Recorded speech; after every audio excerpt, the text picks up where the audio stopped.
Kedengeran kok.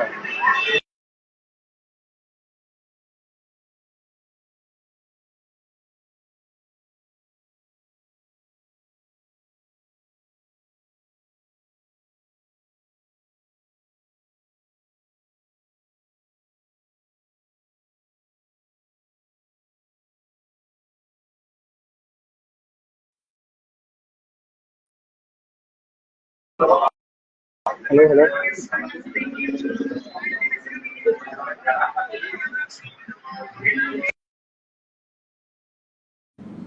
Kita tunggu kayak ini ada Mas Suar.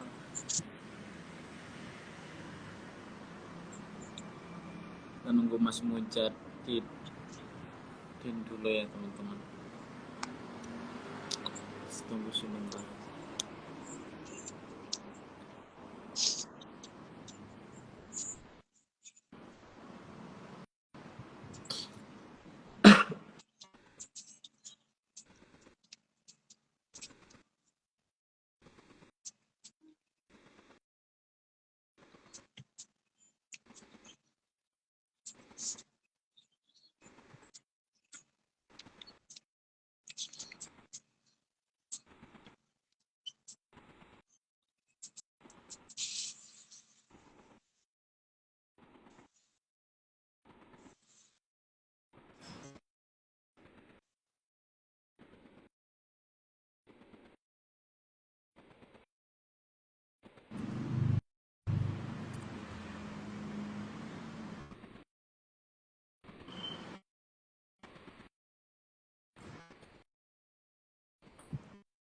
Kita tunggu Mas Mujadin dulu teman-teman semua.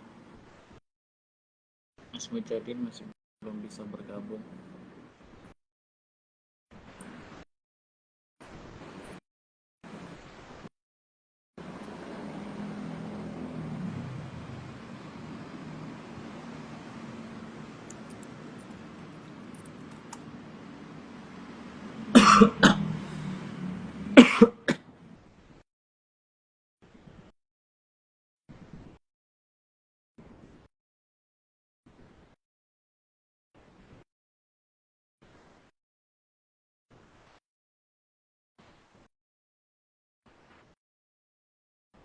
Bismillah ya, semoga bisa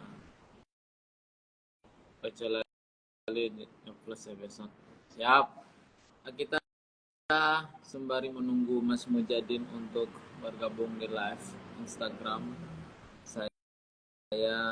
Ya Mas, sudah saya terima.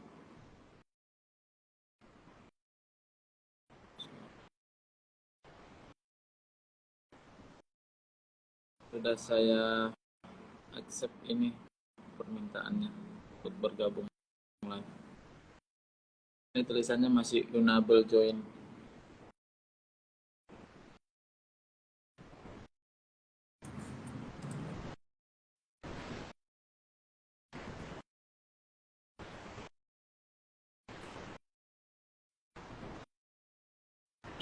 Sembari menunggu Mas Mujadin, kita buka terlebih dahulu ya teman-teman semua, sebelum kita masuk ke sesi-sesi berikutnya. Selamat malam teman-teman semua. Assalamualaikum warahmatullahi wabarakatuh. Selamat malam. Sekali lagi saya ucapkan semoga selalu dalam keadaan sehat walafiat dan selalu bahagia.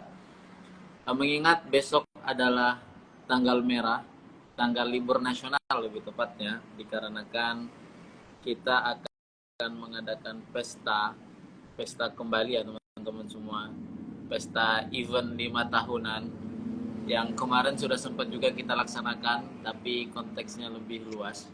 Nah ini Mas Mujadin, tapi konteksnya lebih luas, yaitu presiden dan wakil presiden, begitu juga dengan caleg-caleg. Pada bulan ini kita diramaikan dan kita mencoba untuk menyemarakkan pemilu juga, namun ini pemilu daerah kayak gitu, yaitu gubernur dan bupati.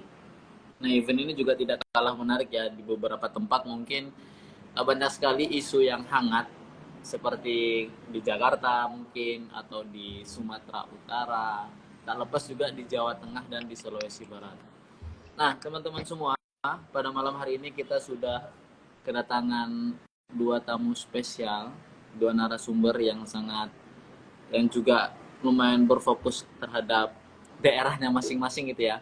Walaupun sedang berdiaspora di daerah lain, namun tetap aware dengan daerah asalnya, yaitu ada Mas Mujahidin, salah yang menjadi ketua Ikatan Keluarga Pelajar Mahasiswa Jawa Tengah, dan juga ada Mas Aswar selaku Ketua Ikatan Pelajar Mahasiswa Mamuju, seperti itu. Nah, ini kita akan berdiskusi, berbincang-bincang bersama-sama mengenai pilkada di daerah Sulawesi Barat dan juga Jawa Tengah, karena ini lumayan cukup seksi juga. Kalau dilihat di berita-berita itu, di Jawa Tengah ada beberapa yang sempat viral ya, ada pasangan yang didukung oleh presiden seperti itu. Nah, ini sangat menarik tentunya ketika kita akan bahas seperti itu. Oke, teman-teman semua, tanpa berpanjang kalam kita masuk ke sesi pertama, yaitu sesi Mas Mujahidin dan Mas Aswar. Nanti mungkin Mas Mujahidin terlebih dahulu untuk menyampaikan perspektifnya mengenai bagaimana kondisi pilkada di Jawa Tengah, mengingat besok kita sudah masuk ke pemilihan atau pencoblosan. Atau juga mungkin Mas Mujahidin bisa menyampaikan info-info A1-nya mengenai pilkada di Jawa Tengah atau yang Mas Mujahidin ketahui seperti itu. Monggo Mas Mujahidin, waktu tempat Fodaru, persilakan. Ya, baik, terima kasih. Dengar nggak suara aku? Nih. Aman, Mas? Siap. Oke, Assalamualaikum warahmatullahi wabarakatuh. Selamat malam kawan-kawan seperjuangan, kawan-kawan semua. Ya, mungkin kenalan dikit ya. Memang saya Mujahidin, itu tapi nama panggilan ya. Nah, teman-teman lebih, kalau di tempat saya berproses Jogja terutama itu memang agak kerap dipanggil Mujahidin, dan kebetulan asli Rembang. Rembang itu Jawa Tengah tapi berbatasan sama Jawa Timur, sehingga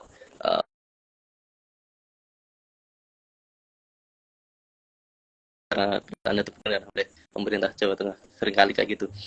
Nah, niat saya di sini sebenarnya juga bukan jadi pemateri ya, sebenarnya cuma kita sharing-sharing aja ya, selaku sama-sama anak muda lah, kita sama-sama anak muda, sama-sama peduli terhadap isu apapun, terutama yang sekarang terjadi kan isu politik. Nah, itu cukup menarik karena mungkin cukup jarang, dan ini agak mulai inilah, teman-teman anak muda itu terlibat aktif dalam isu politik, karena kan kebanyakan kan anak-anak Gen Z itu apatis atau skeptis lah sama hal-hal politik, padahal kan 5 tahun ke depan, bahkan yang katanya menuju Indonesia Emas 2045 itu kan bisa terjadi kalau anak-anak muda sekarang, terutama Gen Z, itu kan peduli terhadap isu sosial, isu politik dan sebagainya kan gitu.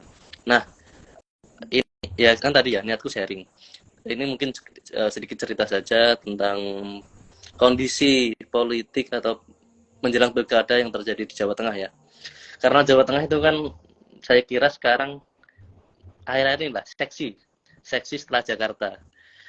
Nah, bisa dilihat kan, tanpa apa ya, biasanya kan salah satu calon presiden atau orang yang mau menjadi calon presiden itu kan untuk mengangkat elektabilitasnya itu harus ke Jakarta dulu, asalnya gitu.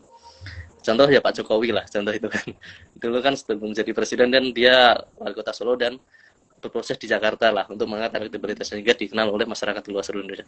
Nah, tetapi kemarin kan dilihat dari salah satu paslon atau beberapa paslon, mungkin ada kayak Pak Ganjar kan harus ke Jakarta, sehingga dia cukup jadi gubernur Jawa Tengah, udah namanya terangkat, elektabilitasnya tinggi, dan sehingga itu mungkin jadi penunjang untuk Jawa Tengah sekarang seksi ya.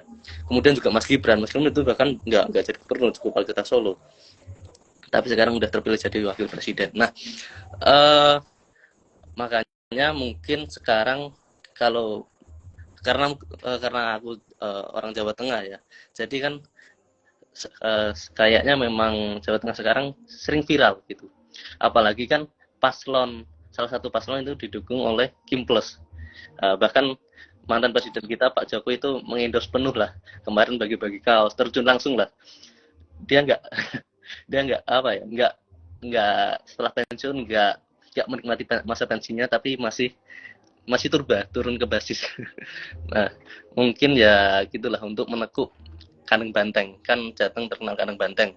Makanya juga teman-teman mungkin udah mengetahui ya bahwasanya dari calon gubernur Jateng ini kan salah satunya atau paslon 01 lah. Itu kan cuma didukung oleh partainya sendiri, nggak ada koalisinya. Nah, itu kan cukup menarik juga. Nah, eh setahu saya ya, sepandai pengetahuan saya sampai detik ini memang kalau Jawa Tengah khususnya gubernur itu masih 50-50 terkait ininya apa hasil surveinya lah masih 50. Kemarin terakhir itu Mas Andika lagi, Pak Andika dan Pak Hendi yang agak naik 54% nggak salah.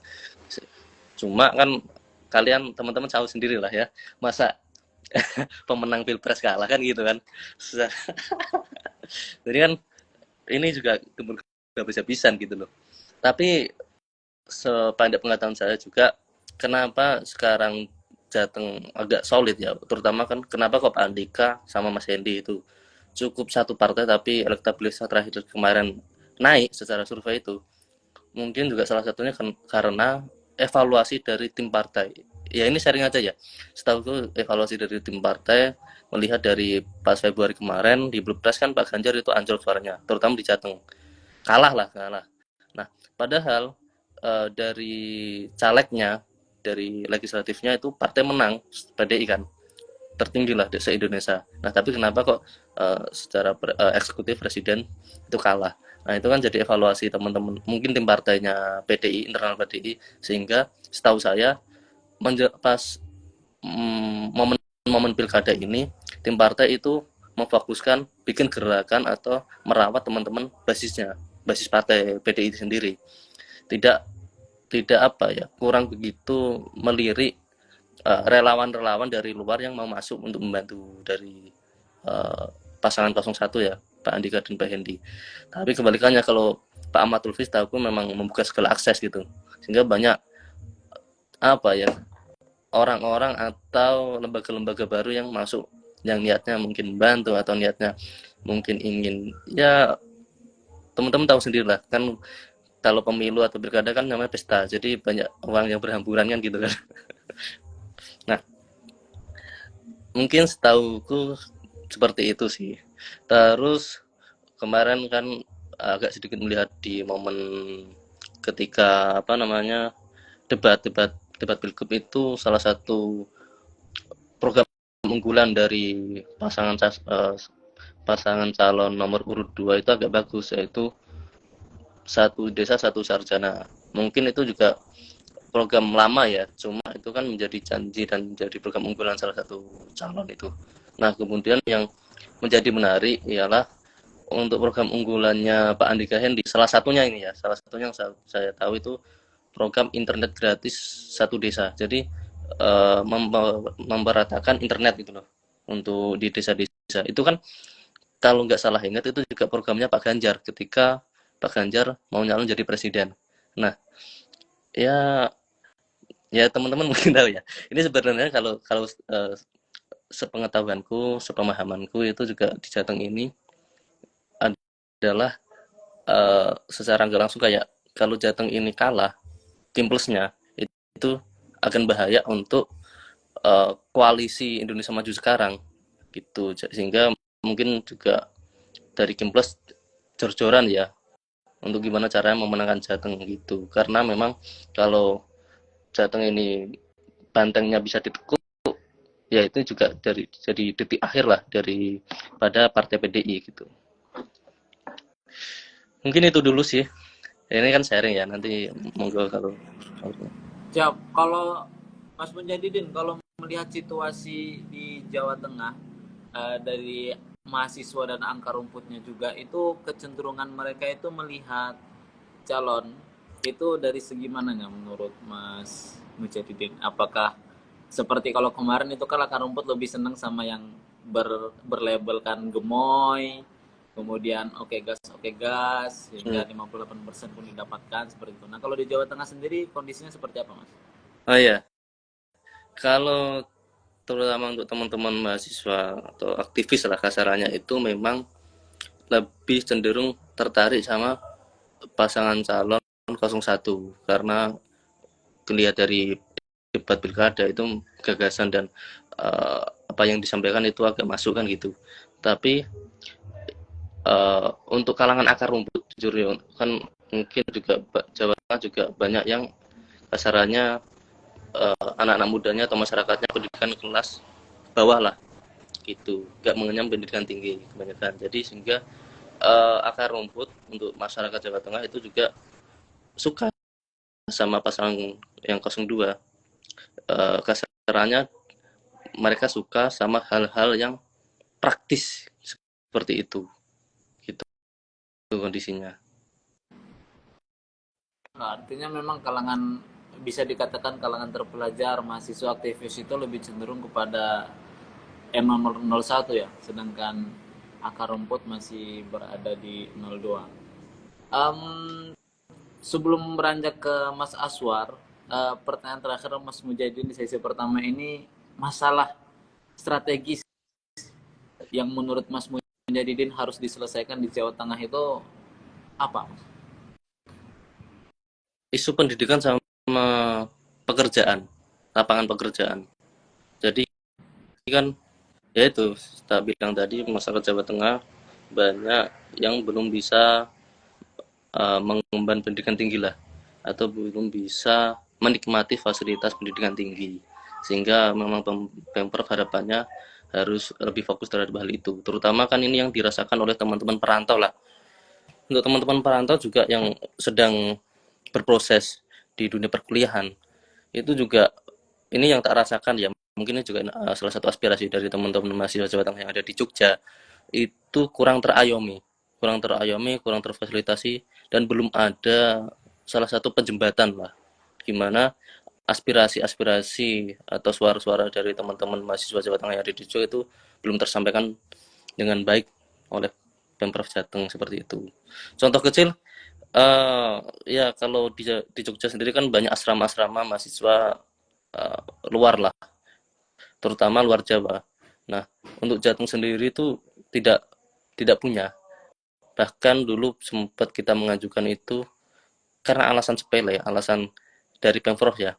Itu alasannya Jateng kan dekat sama Jogja sehingga tidak perlu asrama itu. Padahal asrama itu cukup penting ya, karena itu juga menjadi basis intelektual di sana, menjadi sentrum gerakan, sentrum ya sentrum diskusi ketika teman-teman berada di Jogja gitu. Ya, pendidikan sama lapangan pekerjaan sih Mas, karena juga UMR di Jateng itu dikit kebanyakan. Terutama Rembang ya. Ini yang tak alamin sendiri di Kabupaten Rembang itu cuma 2 juta. Ya, 2 juta buat hidup zaman sekarang kan, buat dapat apa kan? Sangat miris ya Mas. Ya, Sekarang. Oke siap, terima kasih Mas Mujahidin atas penjelasannya mengenai pilkada di Jawa Tengah. Oh ya teman-teman, tadi sekedar menginformasikan Mas Mujahidin kemungkinan bisa di sini hanya sekitar 30 menitan ya Mas ya, izin konfirmasi. Nah nanti kemungkinan Mas Mujahidin bakalan keluar terlebih dahulu. Jadi untuk sekarang kita bisa memberikan kesempatan kepada Mas Mujahidin untuk menyampaikan harapan, kemudian juga pesan kepada masyarakat Jawa Tengah yang akan menghadapi pencoblosan besok. Dan ya juga pada intinya ini pesan-pesan untuk ke ini Mas, pesan-pesan untuk pemimpin yang akan terpilih nanti. Kira-kira pesannya apa? Siap-siap.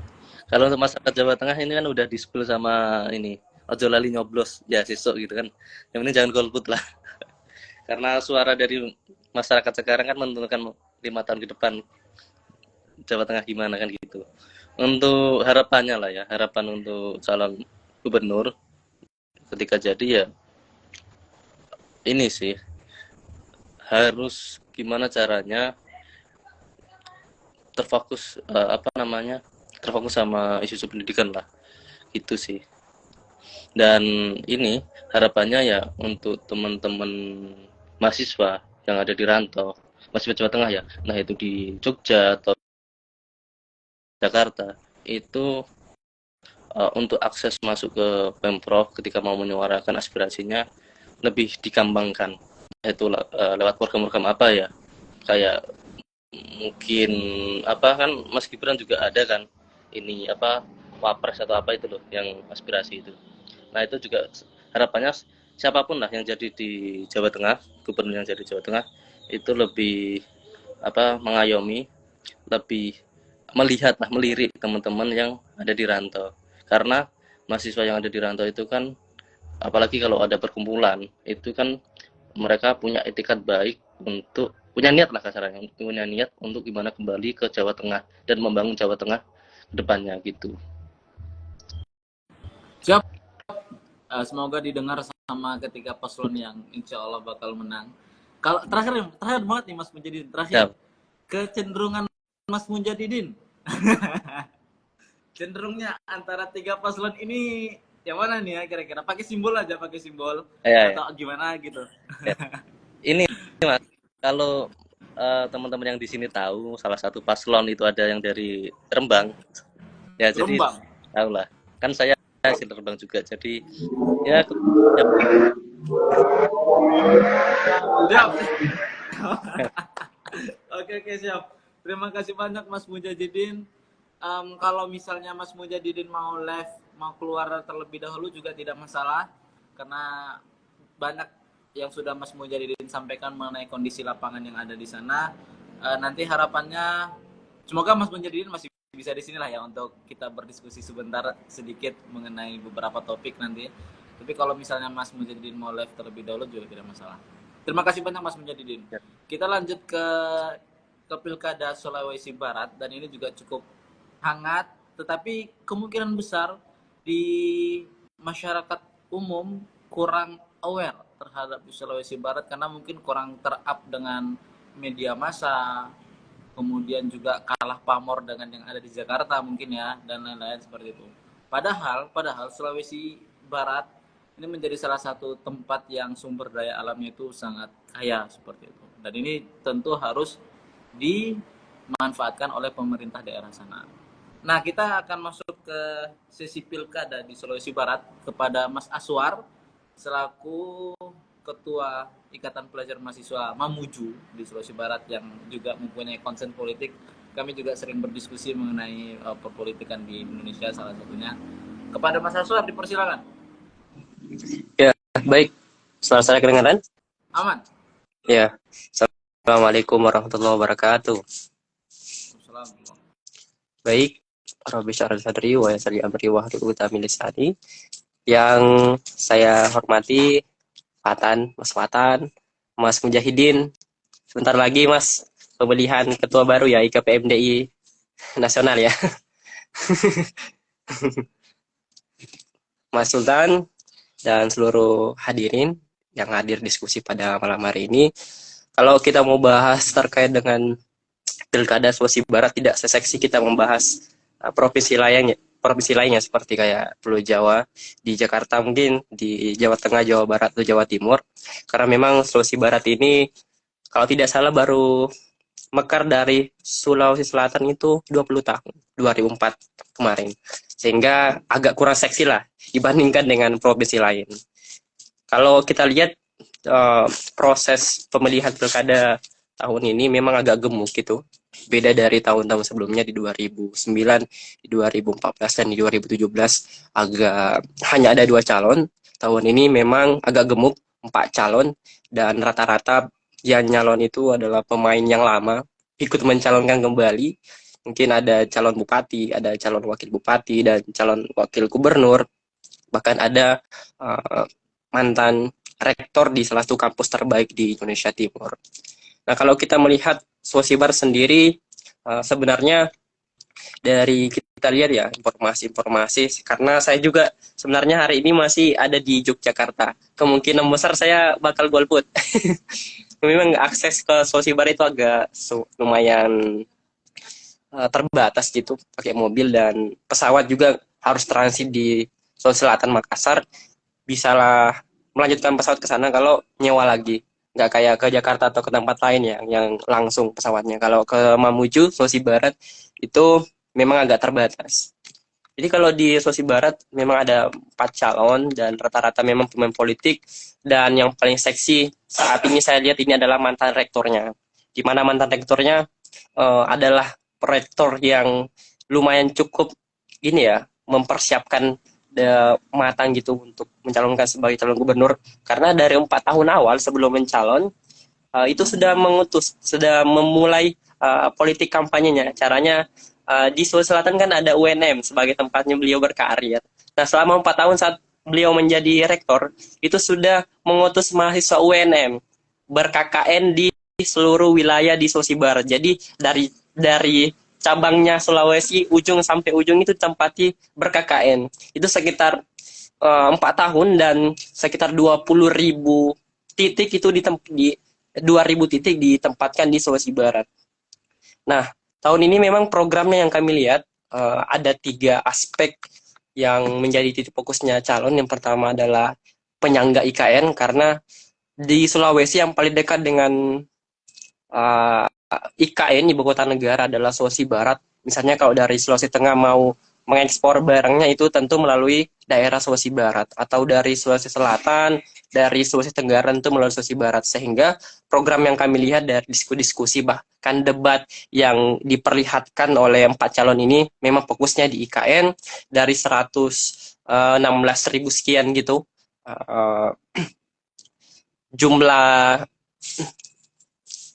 dari jumlah wilayahnya 600.000 per kilometer, itu memang dipersiapkan di beberapa tempat 6 kabupaten ini, khususnya di 3 kabupaten di Sulawesi Barat, itu dibangunkan pelabuhan. Dan saat ini satu bandara yang ada di Kabupaten Mamuju, mungkin teman-teman masih awam ya kalau kita mau bahas Sulawesi Barat, terutama untuk kabupaten-kabupatennya itu, karena memang ini provinsi baru dan juga kabupatennya ada beberapa yang baru mekar, sehingga kurang ini ya familiar ya dibandingkan dengan kabupaten lain. Bahkan kalau teman-teman saking nggak familiarnya Sosibar itu, kadang kalau saya bilang saya dari Mamuju, kadang bilang kamu dari Sulawesi Selatan ya, atau dari Palu ya, saking nggak familiar lah dibandingkan dengan kabupaten lain. Nah, itu salah satu fokus dari progres yang akan dikerjakan calon gubernur ke depan, yang kemudian juga fokusnya tentang pendidikan. Kalau saat ini dari sekitar 100 ribuan jumlah yang menempuh pendidikan baik SD, SMP, dan SMA, juga terdapat 58.000. Saat ini yang SD, SMP, SMA, dan di perguruan tinggi itu tidak berkuliah, sehingga memang fokusnya juga di pendidikan. Kedepannya setiap calon saya melihat dari debat-debat yang disampaikan bahwa mereka akan mempersiapkan programnya yang nantinya bisa menunjang pendidikan SD, SMP, SMA sampai perguruan tinggi. Nah, ini juga alhamdulillah tahun sekarang ada peraturan gubernur untuk pemberian beasiswa bagi mahasiswa baik di daerah maupun di luar daerah yang ingin berkuliah. Nah, keempat calon ini juga mempersiapkan untuk mendukung dan melanjutkan bahkan menambah jumlah kapasitas jumlah kota yang digelontorkan ke mahasiswa yang mendapatkan beasiswa. Karena tahun ini hanya sekitar 300 orang, dan juga jumlah yang masuk di rapat kerja daerah gubernur dan pihak DPR kemarin itu juga hanya sekitar 5M, tentu tidak cukup gitu ya. Sehingga di tahun depan rencananya 4 calon ini mempersiapkan dan menjanjikan untuk menambah kota dan jumlah yang akan digelontorkan tiap penerima beasiswa. Dan yang paling urgen dan yang paling fokus juga adalah pembangunan jalan. Bahkan teman-teman tidak tahu, di Sulbar itu ada kabupatennya yang betul-betul sedikit terisolasi gitu ya. Kalau misalnya ada hujan, itu udah nggak bisa ke kabupaten itu, namanya Kabupaten Mamasa. Itu kalau udah hujan itu pasti jalannya sangat becek karena masih dari tanah gitu ya, nggak seperti di kabupaten lain udah aspal atau dari beton. Nah, jadi kalau ke salah satu kabupaten, misalnya ke Kabupaten Mamasa itu masih tanah, misalnya kalau hujan itu pasti licin dan kemudian ada longsor. Jadi fokusnya 4 ini kemarin dari 3 debat yang sudah kita lihat di TPRI dan beberapa instansi berita yang lain itu menyampaikan untuk seluruh jalan yang ada di Sulawesi Barat, khususnya penghubung dari Sulawesi Selatan ke Sulawesi Tengah, Sulbar bagian di tengahnya gitu ya, itu perlu untuk diperbaiki. Karena di beberapa permasalahan, misalnya kemarin pemberian bantuan gempa nih, karena di 2021 sempat terjadi gempa 6,2 skala Richter itu, sekitar 200 orang meninggal. Itu kendalanya orang nggak bisa masuk ke Sulbar. Pertama jalannya nggak terlalu bagus, bahkan longsor, hujan, dan memang aksesnya agak terbatas. Sehingga konsennya calon ini tuh bagaimana ketika naik itu memperbaiki jalan yang masih dianggap sangat layak lah untuk diperbaiki. Ada yang paling menarik saya lihat dari kampanye yang dilakukan oleh 4 calon ini, salah satunya tadi ya saya sampaikan dari rektornya itu yang menggunakan mahasiswa, dalam tanda kutip menggunakan mahasiswa ya untuk kampanye, karena dari 4 tahun kemarin itu sudah sigap kampanye kesana kemari di Sulawesi Barat selama 4 tahun itu. Biasanya kan kalau rektor di satu kampus, misalnya kayak di UGM atau UINI, itu kayaknya nggak bakal ke posko KKN, mungkin pernah hanya satu doang atau 2-3 gitulah untuk melihat situasi mahasiswanya. Tapi kalau di Sulbar, hampir seluruh wilayah di Sulawesi Barat itu sudah didatangi mantan rektor ini untuk melihat situasi mahasiswanya, bahkan membantu langsung gitu, mengelontorkan dana yang awalnya kan kalau UNM saya lihat ya, di tahun-tahun sebelum Pak Profesor namanya Profesor Usaim Syam, itu sebelumnya belum ada wacana untuk nyalon, itu nggak ada ya ke wilayah Sulbar, kemudian nggak ada pengelontoran dana. Tapi 4 tahun terakhir ini memang bantuannya agak sedikit masif, bahkan sekitar 5-10 juta di beberapa wilayah di Sulbar itu diberikan bantuan satu posko. Jadi menurut saya sangat menarik gitu. Dan satu lagi yang sangat menarik di Sulbar, jadi paslon 1 dan paslon 2 itu adalah saudara kandung, adik kakak. Nah, ini sedikit agak gimana ya, mau kita bilang kok bisa ya ada pencalonan calon gubernur antara adik kakak saudara kandung lagi itu rival gitu. Maunya ya saling membantu gitu kan untuk memenangkan. Tapi memang di Sulbar ini agak beda, saudara saling berlawanan gitu, jadi rival 01 sama 02. Sehingga kami kemarin sempat diskusi teman-teman di Jogja dan teman-teman di Sulbar, ada apa demikian? Kenapa dua saudara ini berani untuk mengambil langkah yang berbeda? Jadi kalau kita ngelihat ya, kenapa dua calon ini berani mengambil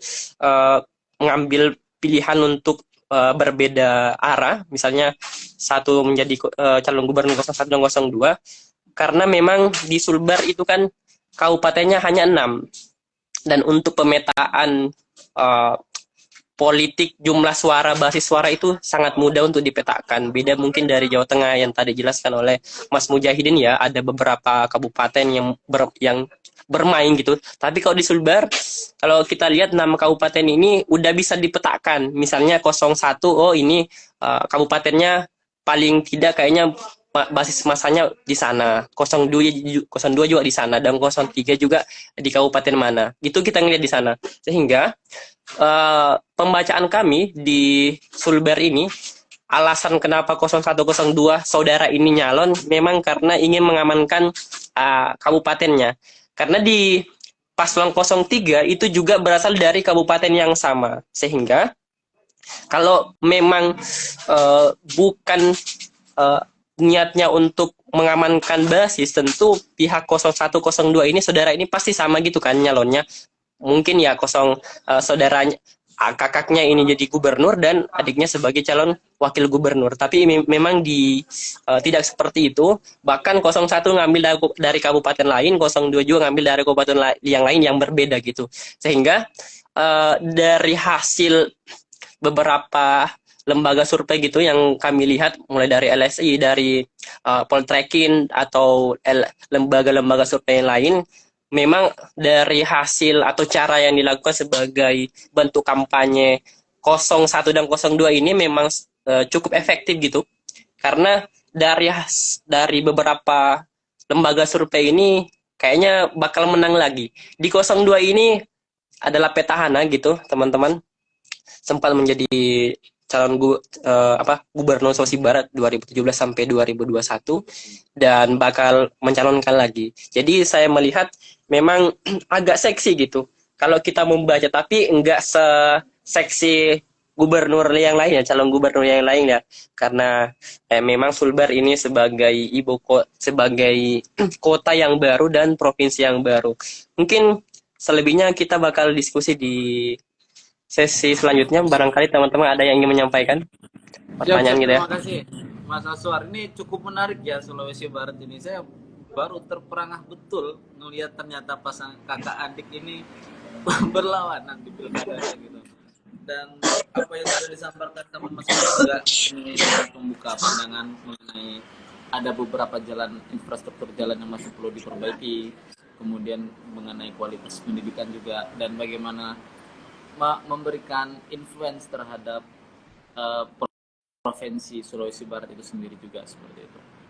Mas Aswar, kalau kondisi lapangan di sana, mahasiswanya, kemudian juga antar rumputnya itu cenderungnya memilih kemana, Mas Aswar?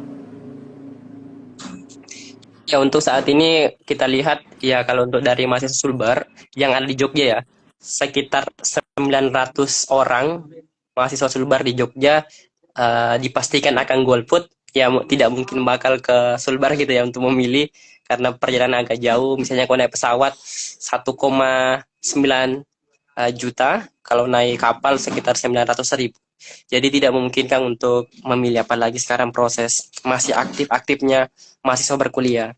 Kalau kita ngelihat dari pilihan mahasiswa di Sulbar itu cukup beragam gitu. Makanya saya bilang di awal, setiap kabupaten punya basis massa sendiri. Dan kita bisa lihat karena kabupatennya hanya ada 6, dan setiap kabupaten itu saya lihat bervariasi gitu. Misalnya di Kabupaten Mamuju nih, tentu kalau dari Mamuju itu ngedukungnya paling banyak di paslon 03, karena memang calon gubernurnya itu juga asalnya dari sana.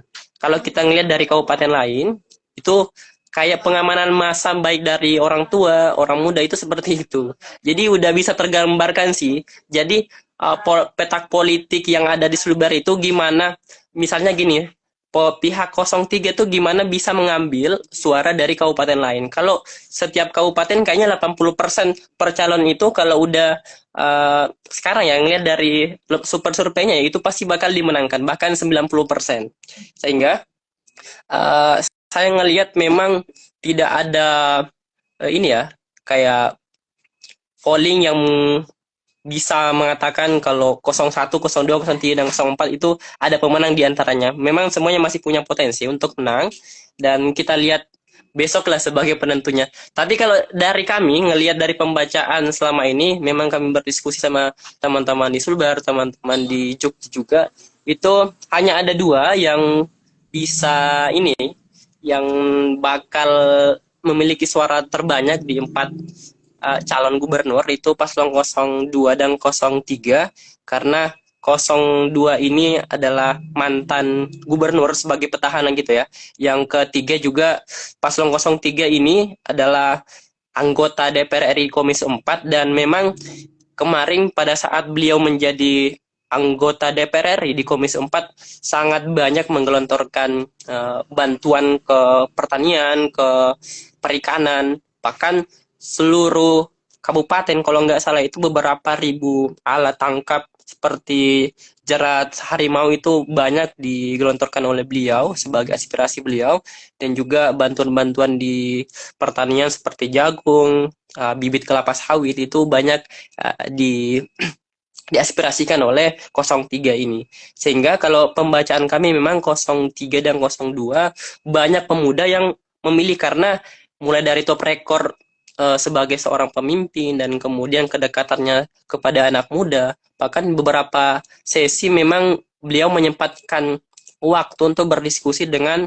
para pemuda. Baru sekitar 3 hari kemarin kalau tidak salah, pihak 03 ini membuat sebuah sesi seperti Desak Anies gitu, yang ada di Jogja, di tempat-tempat lain itu berdiskusi dengan pemuda-pemuda yang ada di Mamuju dan beberapa pemuda di kabupaten lain. Itu seperti sesi yang diadakan oleh Anies Baswedan kemarin pada saat mencalonkan sebagai calon presiden.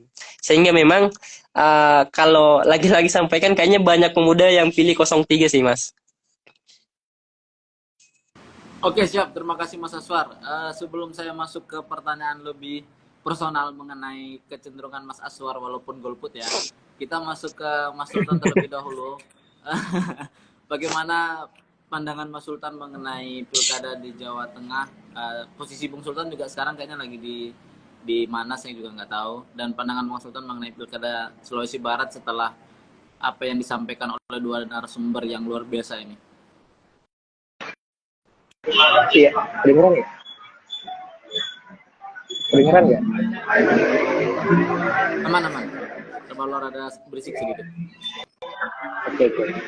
Pertama, terima kasih Mas Mujadidin sama Mas Aswar dari Jateng dan Sulbar sudah berkenan untuk mengisi Kodaro Talks edisi Pilkada pada malam hari ini.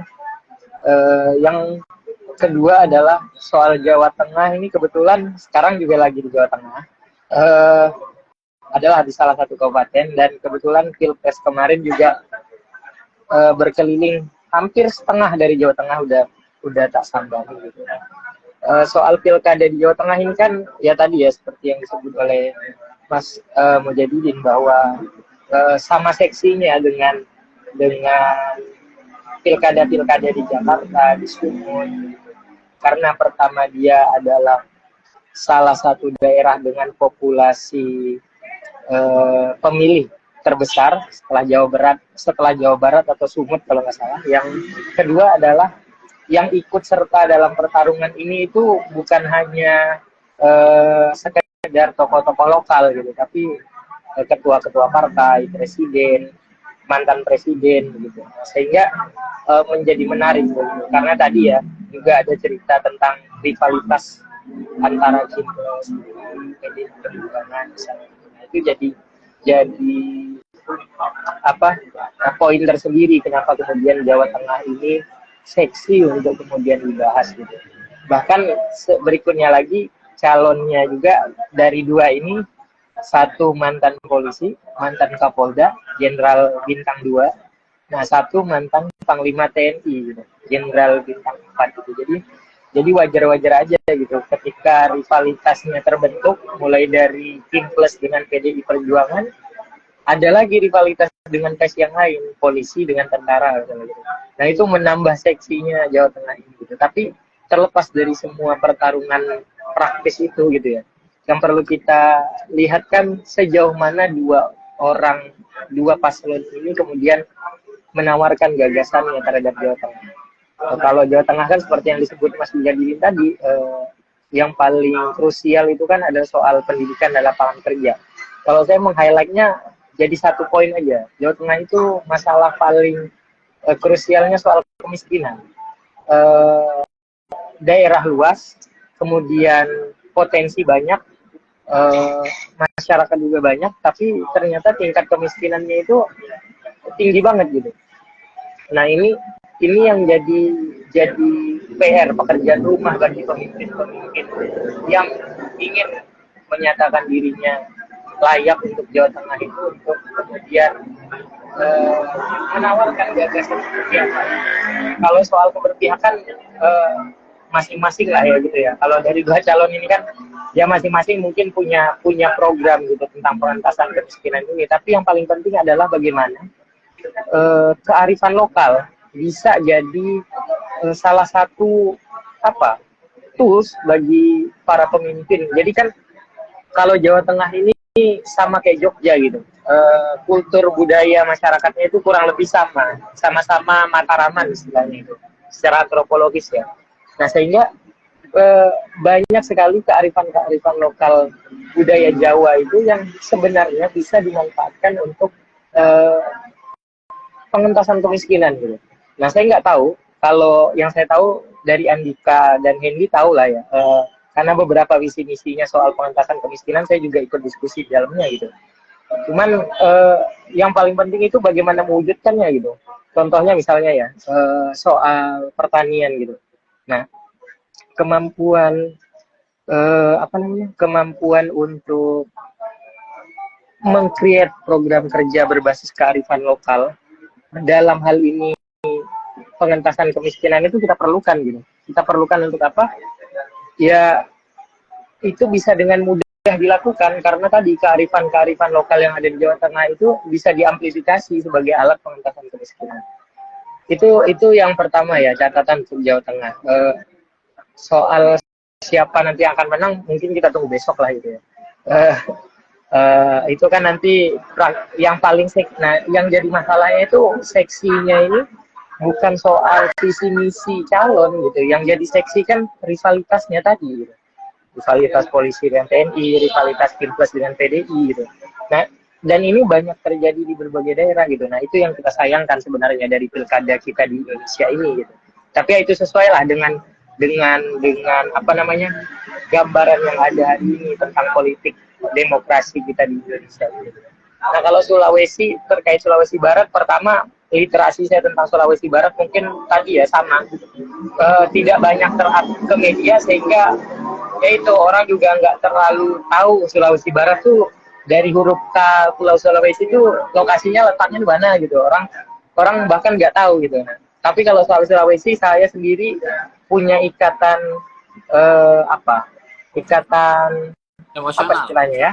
Ikatan emosional. Iya, ikatan emosional. Nah, ikatan emosional dengan Sulawesi itu karena pertama tadi kakek nenek itu dari Sulawesi kan, orang Bugis gitu. Walaupun mungkin kalau di Sulawesi Barat tuh Mandar ya, banyak orang Mandar gitu. Gak tahu nanti mungkin dikoreksi sama Mas Aswar ini. Nah, kalau Sulawesi ini kan apa ya, daerah yang hari ini itu proyek strategis nasional yang temanya tentang tambang sumber daya itu kan banyak di Sulawesi sana gitu. Nah, maka kemudian penting bagaimana pemimpin-pemimpin di masa depan ini, termasuk yang tadi yang disebut 4 orang calon yang disebut Aswar tadi ini, memikirkan tentang potensi-potensi itu mau dibawa kemana gitu. Apalagi dengan kebijakan pemerintah terkait hilirisasi misalnya. Nah, saya nggak tahu ya di Sulawesi Barat itu potensi-potensi besar sumber daya pertambangannya apa dan apakah ada gitu proyek strategis nasional yang ada di sana gitu. Tapi yang paling penting itu masalahnya kebanyakan para orang-orang yang pengen jadi pemimpin terutama di daerah Sulawesi itu alibinya pengen membangun masyarakat tapi ternyata karena ada proyek strategis nasional tadi gitu, cuannya banyak, lahan basah. Nah, jadi pemimpin di sana itu ya relatif menjadi pemimpin beruang gitu. FYI misalnya bendahara umum PDI itu kan Gubernur Sulawesi Utara, Oli Dodo. Nah, itu proyek strategis nasional di Sumatera Utara, di Sulawesi Utara banyak banget. Nah, dan uang, kalau kita lihat gubernur dari semua gubernur yang ada di Kalimantan, yang ada di Indonesia 37 hari ini, yang paling terkaya siapa? Ya tadi Gubernur Sulawesi Utara yang jadi bendahara PDI tadi itu. Itu kan bisa jadi gambaran gitu betapa lahan basahnya Sulawesi. Maka yang paling penting adalah bagaimana nanti teman-teman di Sulawesi Barat mungkin ya dari semua calon itu ya melihat gitu dengan potensi besar Sulawesi, terutama Sulawesi Barat itu tadi, walaupun dia tadi provinsi baru dan seterusnya, tapi bisa tahu ya, mana pemimpin yang kira-kira layak untuk kemudian dipilih, yang nantinya bisa bikin sumber daya yang tersedia itu untuk kemakmuran rakyat sebesar-besarnya. Nah, kalau tadi itu sebenarnya lucu tuh, 900 suara di Jogja, mungkin lupa nih para calon-calonnya nih. Harusnya mereka audiensi KPU nih untuk bikin TPS khusus mahasiswa di Jogja. 900 suara itu banyak loh, hampir 1000 suara itu. Cukup bergengsi untuk kemudian cukup strategis untuk kemudian disuruh milih itu teman-teman, atau disuruh difasilitasi tiket pesawat atau tiket kapal untuk balik seharusnya kalau mereka memang perlu suara gitu. itu mungkin ya pandangan aku ya tentang Jawa Tengah dan Sulawesi Barat. Tapi lagi-lagi seperti kemarin gitu, yang perlu di-highlight oleh teman-teman adalah kita perlu pemimpin-pemimpin daerah itu yang kira-kira memikirkan masa depan daerah, masa depan kita itu bukan hanya untuk 5 tahun ke depan, bukan hanya untuk dia kira-kira terpilih lagi periode berikutnya untuk balik modal misalnya, tapi untuk keberlanjutan daerah dan rakyatnya untuk 1 dekade, 2 dekade, 3 dekade ke bukan dari pemimpin daerah ini gitu. Nah mungkin itu dan catatan dari. Oke, siap. Terima kasih Bang Sultan atas pandangannya mengenai Jawa Tengah dan Sulawesi Barat. Dan seperti yang disinggung sama Bang Sultan tadi mengenai sumber daya alam, dalam pandangan Mas Aswar sendiri di Sulawesi Barat itu potensi mengenai sumber daya alam dan bagaimana pandangan pandangan para calon mengenai sumber daya alam itu sendiri seperti apa Mas Aswar yang Mas Aswar ketahui? Ya, baik kalau untuk sumber daya alam sendiri yang ada di Sulawesi Barat, pertama paling besar sekarang adalah kelapa sawit ya, sama seperti Sumatera dan Kalimantan, juga sebagai komoditas paling besar. Namun ya seperti di tempat-tempat lain memang masih diekspor gitu, pengelolaan sendiri itu belum ada.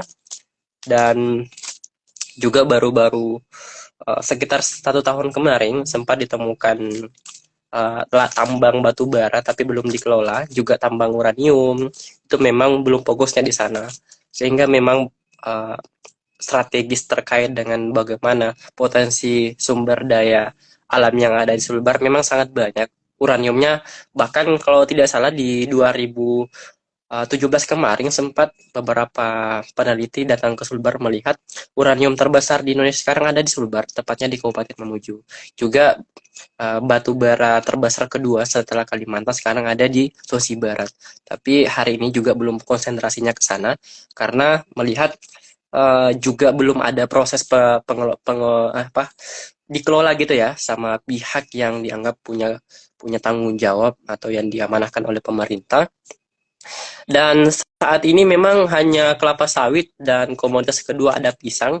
Jadi dari 2009 sampai 2024 memang setelah KKN ini ada, bahkan sebelum KKN ini diresmikan oleh Presiden Jokowi, Sulbar sebagai pengekspor kelapa dan pisang, kelapa sawit ke Kalimantan. Jadi fokusnya kemarin itu bagaimana keempat calon ini memperbaiki transportasi di pelabuhan, karena pelabuhannya masih kecil, sedikit. Untuk kapalnya sendiri dari Kalimantan ke Sulawesi Barat itu hanya sekitar 2 hari sekali baru ada. Sementara kalau misalnya kalau kita ngelihat di Sulawesi Selatan atau di Surabaya, Tanjung Perak, Tanjung Priuk yang ada di Jakarta, atau yang di sana lagi ada di Banten gitu ya, Tanjung Merak, itu tiap hari pasti ada kapal. Tapi kalau di Sulbar tidak ada. Padahal kalau kita ngelihat dari letak strategisnya lagi, yang paling dekat dengan Kalimantan itu adalah Sulawesi Barat. Orang Sulawesi Utara, Manado, dari orang Gorontalo, orang Sulawesi Tengah, orang Palu, atau dari Tenggara, Sulawesi Selatan, Makassar, itu kalau mau mengekspor barang paling dekatnya dari Sulbar. Tapi karena pelabuhannya masih kecil, kapal juga masih kesana juga masih terbatas gitu ya. Terus jalannya juga masih banyak yang rusak. Jadi kalau kadang-kadang mobil yang sebagai pengangkut barang kontainer itu datang ke Sulbar itu bakal lama. Lebih baik mungkin itu, kebetulan di Makassar kan ada ini juga ada pelabuhan. Jadi mereka lebih memilih barangnya itu diekspor, dikirim dari dari Makassar ke Surabaya dulu baru ke Kalimantan, daripada melalui Sulbar baru ke Kalimantan. Padahal kalau kita ngelihat harusnya lebih dekat dari Sulbar kan ke Kalimantan. Tapi karena jalannya di sana rusak, kadang-kadang kalau hujan itu longsor, nggak bisa tembus akses, juga kadang bermalam. Jadi memang ngelihat dari beberapa visi misi atau bahkan program yang disampaikan oleh calon gubernur ini, memang proyeksinya untuk memperbaiki infrastruktur yang ada di Sulawesi Barat, terutama jalan gitu. Seperti itu, Mas. Memang fokus dari para calon gubernur ini lebih kepada infrastruktur Iya. jalan agar memudahkan benar. langkah transferan, entah itu sumber daya alam dan lain-lain seperti itu. Oke Mas Aswar, kita masuk ke sesi terakhir karena sudah mau 1 jam juga kita berdiskusi, dan apa yang sudah Mas Aswar, Bang Sultan, dan Mas Mujadidin tadi sampaikan merupakan informasi yang perlu didapatkan oleh masyarakat umum, terutama Fadaurut Talks ke-7 ini mengenai updatean di Pilkada Jawa Tengah dan Sulawesi Barat. Apalagi ini tinggal hamil beberapa jam ya, kita akan melakukan pencoblosan bagi mereka yang mencoblos. Untuk Mas Aswar sendiri, pesan terhadap kalangan yang mencoblos untuk besok dan harapannya ke depan seperti apa? Ya, baik. Kalau ada di sini yang lihat teman-teman dari Sulbar, saya titip pesan ya, memilih pemimpin jangan karena basis kekeluargaan, walaupun kadang diperlukan, tapi yang paling penting adalah bagaimana pemimpin yang kita pilih itu dapat membangun daerah, terutama untuk hal yang dibutuhkan oleh daerah. Bukan sekedar formalitas, apalagi membangun karena ada kepentingan. Jadi kadang-kadang di Sulbar itu pembangunan beberapa tempat itu diproyeksikan bukan karena kepentingan umum, tapi untuk memperlancar bisnisnya. Sehingga benar tadi dikatakan oleh Mas Sultan tadi, banyak pemimpin di Sulbar itu kaya karena memang programnya itu proyeksinya bukan untuk masyarakat, tapi untuk kepentingan sendiri. Jadi harapannya seperti itu, pemilihan pemimpin di daerah manapun ya untuk berpihak kepada masyarakat, dan bukan karena banyaknya dana yang digelontorkan diberikan kepada masyarakat dalam artian money politik gitu ya, karena sekarang juga kita nggak bisa luput atau ngelihat di lapangan kayaknya malam subuh nanti nih Pak Mas Fatan ini kayaknya banyak bakal begadang ini kalau nggak salah. Banyak menunggu fajar ini karena memang sangat urgent ini Fajar tanggal 27 November ini agak urgent kalau kita lihat. Sehingga jangan kita melihat fajarnya teman-teman, tapi lihatlah apa yang menjadi program yang dari awal hingga sekarang dan menjadi komitmen para calon ini untuk membangun daerah. Mungkin seperti itu sih. Siap, terakhir banget nih Mas Aswar. Mas Aswar ini kan asli Sulawesi Barat, kemudian sudah waktunya untuk mencoblos walaupun jalan takdir menentukan dan mengatakan bahwa Mas Aswar tidak mencoblos pada tahun ini dikarenakan masih berdiaspora di Yogyakarta. Kecenderungan pribadi Mas Aswar dari keempat pasangan ini, jikalau disuruh untuk memilih? Ya, kalau kita ngelihat sebenarnya saya punya keluarga juga nyalon di calon gubernur ini jadi agak ini ya. Kalau kita ngelihat mau milih siapa. Tapi kalau dari program yang terbaik dan berpihak kepada mahasiswa khususnya, apalagi untuk mahasiswa yang ada di luar Sulawesi, di Jogja, di provinsi lain, itu programnya menarik di 03. Karena kita ngelihat kapasitas beliau saat menjadi anggota DPR RI, terus menjadi bupati sebelumnya itu cukup memberikan bantuan yang masif untuk mahasiswa, dan ini bakal dijanjikan lagi dan saya rasa bakal dilakukan ketika menjadi gubernur Sulbar yang baru. Saya rasa yang menarik programnya di 03 ya. Kalau milih karena ya kecondongannya kayak di 03, tapi untuk milih ya kita doakan semuanya yang terbaik. Semoga dapat pemimpin yang inilah fokusnya memperbaiki Sulawesi Barat. Insya Allah walaupun kita tidak mencoba ya, tapi tetap harapan yang terbaik untuk para pemimpin kita. Iya. Siap, Bung Sultan, terakhir closing statement apa yang sudah disampaikan oleh teman-teman narasumber yang hebat ini 5 menit. Ya. Tentu pesan pertama adalah teman-teman besok walaupun kita bertiga ini tidak memilih atau berempat sama Mas, saya juga sama Fatan gak milih besok. Nah, pesannya adalah mungkin banyak dari kita itu yang apatis kayak gitu. Kayak buat apa sih milih? Nggak penting gitu untuk milih. Gitu. Padahal kalau ditanya penting nggak penting, justru jawabannya amat sangat penting gitu. Siapa yang akan jadi pemimpin kita ke depan kan mempengaruhi kehidupan kita ke depan gitu. Bahkan bukan hanya kita, tapi juga keluarga kita, orang-orang di sekitar kita, teman-teman kita gitu. Dan bukan hanya untuk hari ini, tapi untuk 5 tahun bahkan 10 tahun ke depan gitu. Maka kalau kemudian teman-teman masih bertanya buat apa sih gua milih gitu, buat apa sih saya milih, ya karena suara teman-teman walaupun satu itu ya penting untuk memastikan yang terpilih itu yang kira-kira layak untuk memimpin daerah gitu. Daerah masing-masing gitu. Tentu dengan segala masalah yang ada di daerah. Maka sebagai orang yang tidak mencoblos mengajak untuk semua teman-teman yang mendengarkan live ini untuk besok datang datang ke TPS dan mencoblos mereka yang kira-kira layak untuk memimpin daerah masing-masing. Gitu, Pak. Oke, siap. Terima kasih banyak kepada Bung Sultan telah menyampaikan closing statement-nya. Sekali lagi kami dari tim Fodaru mengucapkan terima kasih banyak juga kepada Mas Mujadidin yang sudah menyampaikan perspektifnya mengenai pilkada di Jawa Tengah, dan semoga ini menjadi penguat untuk teman-teman di Jawa Tengah agar tetap ikut mencoblos pada besok hari. Walaupun tadi sempat di spoiler bahwa Mas Mujadidin cenderung ke nomor berapa tadi itu, semoga ini menjadi ya sempat istikharah dulu lah untuk teman-teman cenderung milih nomor berapa gitu. Begitu juga terima kasih banyak kepada Mas Aswar, teman baik kita yang sudah berkesempatan untuk berdiskusi bersama Fodaru Talks pada malam hari ini dan memberikan perspektifnya mengenai pilkada di Sulawesi Barat, dan ini tentu menjadi pencerah ya untuk kita semua bagaimana pilkada di Indonesia ini sama pentingnya dan sama berharganya karena menjadi satu kesatuan untuk mengembangkan bangsa Indonesia seperti itu.